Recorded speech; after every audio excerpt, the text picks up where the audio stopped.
तंग दोस्तों, पाकिस्तान के साबिक test cricketer fast bowler Shoaib Akhtar ने एक बहुत ज़बरदस्त मशवरा दिया है पाकिस्तान क्रिकेट बोर्ड को। उन्होंने बोला है कि साइम अयूब एंड फ़खर जमान ये कॉम्बो बना दें आप चैंपियंस ट्रॉफी में, और उसके बाद देखें कि बाकी टीमों के साथ होता क्या है। उन्होंने बोला कि इससे डेंजरस ओपनिंग जोड़ी कोई और हो नहीं सकती है, खासकर पाकिस्तान पर्सपेक्टिव में देखें। उन्होंने बोला मैं अब्दुल्ला शफीक के खिलाफ नहीं हूँ, अच्छा लड़का है, रन नहीं हुए कोई बात नहीं, मगर फ़खर जमान किसी भी हालत में चैंपियंस ट्रॉफी में पाकिस्तान टीम का हिस्सा होने चाहिए। और आप सोचें कि फ़खर जमान हो और दूसरे एंड के ऊपर साइम अयूब हों तो मुखालिफ टीमों की नींदें उड़ जाएंगी। ये अल्फाज हैं शोएब अख्तर के। उन्होंने बोला ये उनके लिए नाइटमेयर होगा कि किससे बचें। और फ़खर जमान के बारे में उन्होंने बोला कि वो तो बना ही चैंपियंस ट्रॉफी के लिए, नॉकआउट स्टेजेस के लिए वो बड़ा खास, मतलब प्रेशर गेम के लिए बड़ा खास बना हुआ है। आपको याद होगा वर्ल्ड कप 2021 सेमीफाइनल के अंदर ऑस्ट्रेलिया की धुलाई की जब मिचेल स्टार्क को उन्होंने मारा। चैंपियंस ट्रॉफी पुरानी बात होगी, बट 2017 में इंडिया के खिलाफ वो हीरो बने थे। उन्होंने बोला कि ये प्रेशर कंडीशन में खेलना फ़खर जमान से अच्छा कोई और नहीं जानता है। तो फ़खर जमान को बाहर बैठाने का कोई लॉजिक नहीं बनता। आप उनको टीम में डालिए और फिर तमाशा देखिए। ये कौन कह रहे हैं? शोएब अख्तर, जिनको बहुत आसानी से कोई क्रिकेटर पसंद नहीं आता, खासकर पाकिस्तानी क्रिकेटर्स के ऊपर वो बड़ी कड़ी तनकीद करते हैं कि डर के खेलते हैं या चढ़ के नहीं खेलते या एटीट्यूड नहीं दिखाते।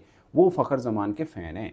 वो कह रहे हैं कि फ़खर जमान और साइम अयूब की जोड़ी जब जमेगी तो आप देखिएगा कि खूब रंग जमेंगे पाकिस्तान की इस चैंपियंस ट्रॉफी के अंदर। और मुझे भी ज़्यादा पे लगता है कि ये वो जोड़ी होगी। आप समझे ना कि फ़खर जमान और साइम अयूब, मैं नहीं कहता कि दोनों खड़े होंगे तो जनाब दोनों अकेले ही मैच को ले जाएंगे, बट आप अंदाज़ा करें दोनों में से एक भी खड़ा हो। और ये बात भी शोएब अख्तर की ठीक है कि दोनों खड़े हों तो बॉलर्स किससे बचेगा, और वो भले दुनिया के कोई भी पेस अटैक क्यों ना हो। मैं ये साइम अयूब को बहुत बड़ा नहीं कर रहा, फ़खर जमान ऑफकोर्स प्रूव कर चुके हैं, बट साइम अयूब की फॉर्म अच्छी लगी हुई है। और ऐसी फॉर्म के अंदर जो वो साउथ अफ्रीका के खिलाफ खेले हैं, वनडे सीरीज़ की मैं पर्सपेक्टिव की बात करूँ तो वो कमाल खेले हैं। और वनडे सीरीज़ में पाकिस्तान का कॉम्बिनेशन भी बहुत ज़बरदस्त बना हुआ है। और मुझे ज़्यादातर पर यह लगता है कि वनडे में पाकिस्तान की 2-3 खामियाँ थी, जिनमें से काफ़ी हद तक 2 के ऊपर तो काबू पा लिया है। एक ये कि हमारा ओपनिंग वो प्रॉब्लम कर रहा है जो कि इस सीरीज़ में भी किया कि हमारे अब्दुल्ला शफीक तीनों बार 0 पे आउट हुए हैं। मतलब ओपनिंग बस पिच पे पहुंचे और वापस पवेलियन जा पहुंचे। ऐसे में फ़खर जमान आता है तो आपकी ओपनिंग का सहारा होता है। फ़खर जमान को अभी चैंपियंस T20 कप के सेमीफाइनल में वो हीरो बने हैं। वो सेंचुरी के बिल्कुल करीब थे, वो बिल्कुल बाउंड्री के पास कैच हो, वरना 100 था उनका उसमें। अगर से फाइनल में बहुत ज़्यादा रन नहीं हुए क्योंकि एकदम मोमेंटम टूटा उनकी टीम का, और मतलब बहुत बड़ी इनिंग वो नहीं खेल पाए, थोड़ा खेले, बेहतर खेले थे। मगर नज़र आया कि फ़खर जमान की फॉर्म लगी हुई है, ज़बरदस्त है, फिटनेस वाला कोई मामला है नहीं। और वैसे भी फ़खर जमान जैसा क्रिकेटर वो है जिसके लिए आप ये नहीं कह सकते कि फॉर्म है या नहीं। आपको वर्ल्ड कप भी आपको याद है, 2023 वर्ल्ड कप में भी जो गलती हमने वहाँ पे की थी यहाँ मत कीजिए। वर्ल्ड कप 2023 में भी हमने शुरुआत के मैचेस उनको नहीं खिलाए थे, बाद में खिलाया था। और आपको न्यूजीलैंड के खिलाफ मैच आज भी याद होगा कि कैसा उन्होंने खेला था। मतलब हम फ़खर जमान पे उस वक्त भी शक कर रहे थे, बाद में हमें खुद फील हुआ नहीं हम गलत हैं।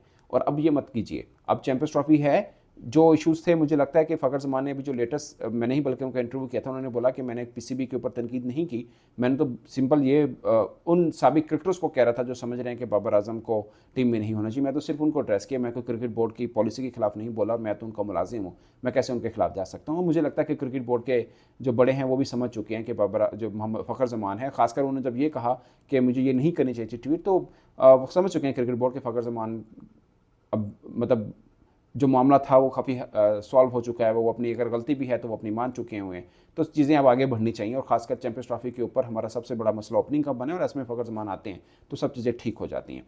और दूसरा मैंने बोला कि हमारी 2-3 खामियाँ थी ओडीआई क्रिकेट में जो कनेक्ट नहीं हो रही थी। दूसरी मुझे लगता है, मैंने पहले भी व्लॉग के अंदर मेंशन किया कि हमारे रेगुलर स्पिनर्स नहीं थे, जो कि अब हमारे पास सफियान मुकीम भी हैं, हमारे पास अबरार अहमद भी हैं।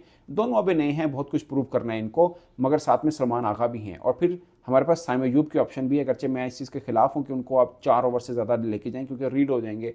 वो कैरम बॉल करते हैं, फिंगर बॉल करते हैं, वो बस शुरू में 2-4 ओवर निकल जाते हैं, वो अच्छा है, इतने तक ठीक है, बट ज़्यादा लंबा लेके जाना स्पेल शायद उनका गलत होगा। बाकी मेरी राय है कि मिडिल ऑर्डर के अंदर आप इफ्तिखार अहमद को भी ले आएँ तो आपकी चीज़ें काफ़ी बेहतर हो जाएंगी। एक बॉलिंग ऑप्शन भी रहेगी, थोड़ा तगड़ा भी खेलता है, इस कंडीशन में ज़्यादा अच्छा खेलता है, तो एक बुरी मतलब स्ट्रेटजी नहीं होगी अगर वो आ जाते हैं। और फिर बॉलिंग में हमें शाहीन अफरीदी का भी एक अच्छा एज मिल चुका हुआ है, अच्छी फॉर्म के अंदर हैं वो। और उसके अलावा नसीम शाह भी फिट हैं, बट मुझे लगता है वसीम जूनियर अगर आ जाते हैं तो आपके पास पुरानी बॉल और डेथ ओवर करने वाली ऑप्शन भी मिल जाती है। तो हमारा ओडीआई जो कॉम्बिनेशन है वो ऑलरेडी बहुत अच्छा बना हुआ है। बहुत ज़्यादा खैर छेड़खानी करने की ज़रूरत नहीं, 2-3 चीज़ें हैं। डेथ ओवर में हमें अच्छा बॉलर चाहिए, एक ओपनिंग में अच्छी बैटिंग चाहिए, यानी बॉलिंग में हमें डेथ चाहिए, डेथ बॉलर करने वाला, और बैटिंग के अंदर हमें ओपनिंग अच्छा तगड़ा चाहिए। तो बैटिंग के अंदर तुम्हारे पास सवाल का जवाब है कि Fakhar Zaman, no other option, no other option, Fakhar Zaman. एक आधे मैच में नहीं भी चला तो जिसमें चलेगा सुथरा चलेगा, अकेला मैच को साइड पे करेगा और दबाव रहेगा दूसरी टीम में, इसमें कोई शक नहीं है कि फ़खर से बचें या साइम से बचें। इस पर दोस्तों अपनी राय कमेंट के सूत्र में जरूर आएगा। मेरी तरफ से इतना ही, इजाज़त दीजिए, अल्लाह हाफिज़।